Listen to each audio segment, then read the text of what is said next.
दोस्तों, भारतीय reserve bank RBI की तरफ से इस साल नए वित्त वर्ष की दूसरी एमपीसी मीटिंग हो चुकी है और इस बार आरबीआई ने रेपो रेट में तो कोई बदलाव नहीं किया है। जो पहले 5.25% पर थी उस पर ही बरकरार रखा है। तो यानी इससे राहत की बात यह कि बैंक लोन वगैरह सस्ते नहीं होंगे, लेकिन कम से कम महंगे भी नहीं होंगे। आपकी लोन की ईएमआई जो हर महीने की मंथ की किस्त आती है वो नहीं बढ़ेगी। लेकिन सिर्फ रेपो रेट ही नहीं बल्कि इसके अलावा भी और कई बड़े फैसले लिए गए आरबीआई की इस एमपीसी मीटिंग में, जिनका ऐलान खुद रिजर्व बैंक के गवर्नर संजय मल्होत्रा की तरफ से किया गया है। एक तो रिजर्व बैंक ने इस मीटिंग के खत्म होने के बाद फैसलों के अनाउंसमेंट में इस साल 2026-27 में हमारे देश में महंगाई और बढ़ने का अंदेशा जताया है और देश की जीडीपी ग्रोथ का अनुमान भी 6.9% से घटाकर 6.6% कर दिया है। तो आइए देखते हैं दोस्तों एक एक करके आरबीआई एमपीसी मीटिंग के 5 बड़े महत्वपूर्ण फैसले जो कि देश के हर एक नागरिक को जरूर जान लेने चाहिए कि हमारे देश में आने वाला समय कैसा रहने वाला है। इसका एक अंदाजा आईना दिखाया है रिजर्व बैंक ने। सबसे पहले बात करें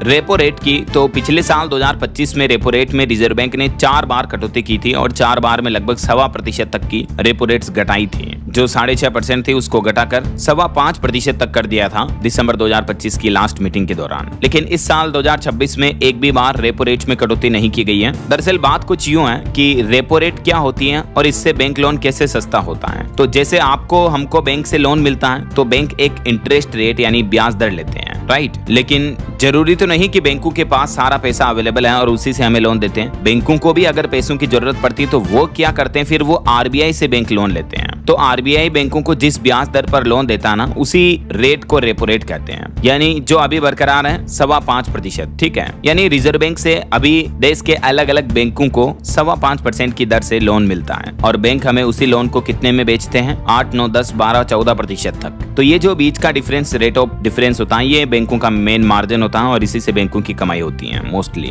तो एक्चुअली क्या है कि जब रेपो रेट रिजर्व बैंक कटौती करता है तो फिर बैंक भी अपने ग्राहकों को थोड़ी इंटरेस्ट रेट ब्याज दरों में राहत देते हैं। यही वजह कि जब भी रेपो रेट घटती है तो बैंक भी अपने लोन की इंटरेस्ट रेट में कट कर देते हैं। तो ये रेपो रेट की गणित तो आप समझ गए होंगे। अब देखिए इसके अलावा भी आरबीआई एमपीसी मीटिंग में क्या अन्य बड़े फैसले लिए गए हैं। दूसरा, ग्रोथ रेट का अनुमान घटाया है। जो अभी वेस्ट एशिया, मध्य पूर्व वगैरह में तनाव चल रहा है, अमेरिका, ईरान, इजराइल जंग, रूस यूक्रेन जंग, इसके चलते सप्लाई चेन में रुकावटें आ रही हैं और यही वजह है कि भारतीय रिजर्व बैंक आरबीआई ने देश की विकास दर यानी जीडीपी ग्रोथ के अनुमान को घटा दिया है। अब चालू वित्त वर्ष 2026-27 के लिए जीडीपी ग्रोथ अनुमान को 6.9% से घटाकर 6.6% कर दिया है। अच्छा, तीसरा देखिए, स्टांस न्यूट्रल रखा गया। महंगाई के बढ़ते जोखिमों के बावजूद मॉनेटरी पॉलिसी कमेटी ने अपनी नीति का रुख न्यूट्रल यानी तटस्थ बनाए रखने का फैसला किया है। कमेटी स्थिति पर नजर रखते हुए डेटा के आधार पर आगे कदम उठाएगी। इसके अलावा महंगाई को लेकर भी आरबीआई ने चिंता जताई। रिजर्व बैंक के गवर्नर संजय मल्होत्रा ने बताया कि हालांकि रिटेल महंगाई अभी टारगेट के दायरे में है, लेकिन वैश्विक तनाव के कारण जो फ्यूल, ईंधन, पेट्रोल, डीजल वगैरह और एनर्जी की बढ़ती कीमतें हैं, ये आगे चलकर खुदरा बाजार और आम जनता की जेब पर दबाव डाल सकती हैं। यानी आने वाले समय में हमारे देश में महंगाई और बढ़ सकती है। इसके अलावा इस बार जो अल नीनो की वजह से मानसून कमजोर रहेगा उसका भी डर जताया है रिजर्व बैंक ने। पश्चिम दक्षिण मानसून में कमी, कम बारिश के अनुमान को लेकर भी चिंता जताई गई है, क्योंकि इसका सीधा असर किसानों की खेती बाड़ी पर, उनकी फसलों की पैदावार पर और ग्रामीण इलाकों में रहने वाले लोगों की मांग पर पड़ सकता है। हालांकि सरकार की फसल विविधीकरण यानी डाइवर्सिफिकेशन जैसी योजनाएं इसके असर को कम करने में मदद करेगी, ये भी आरबीआई का कहना है। वहीं हमारे देश में सर्विस सेक्टर में मजबूती को लेकर भी रिजर्व बैंक ने कहा कि अच्छी बात यह है कि घरेलू आर्थिक गतिविधियां अब भी मजबूत बनी हुई हैं। मैन्युफैक्चरिंग और सर्विस सेक्टर का बेहतर प्रदर्शन है और जीएसटी रेशनलाइजेशन व स्थिर रोजगार के चलते शहरी क्षेत्रों में कंजप्शन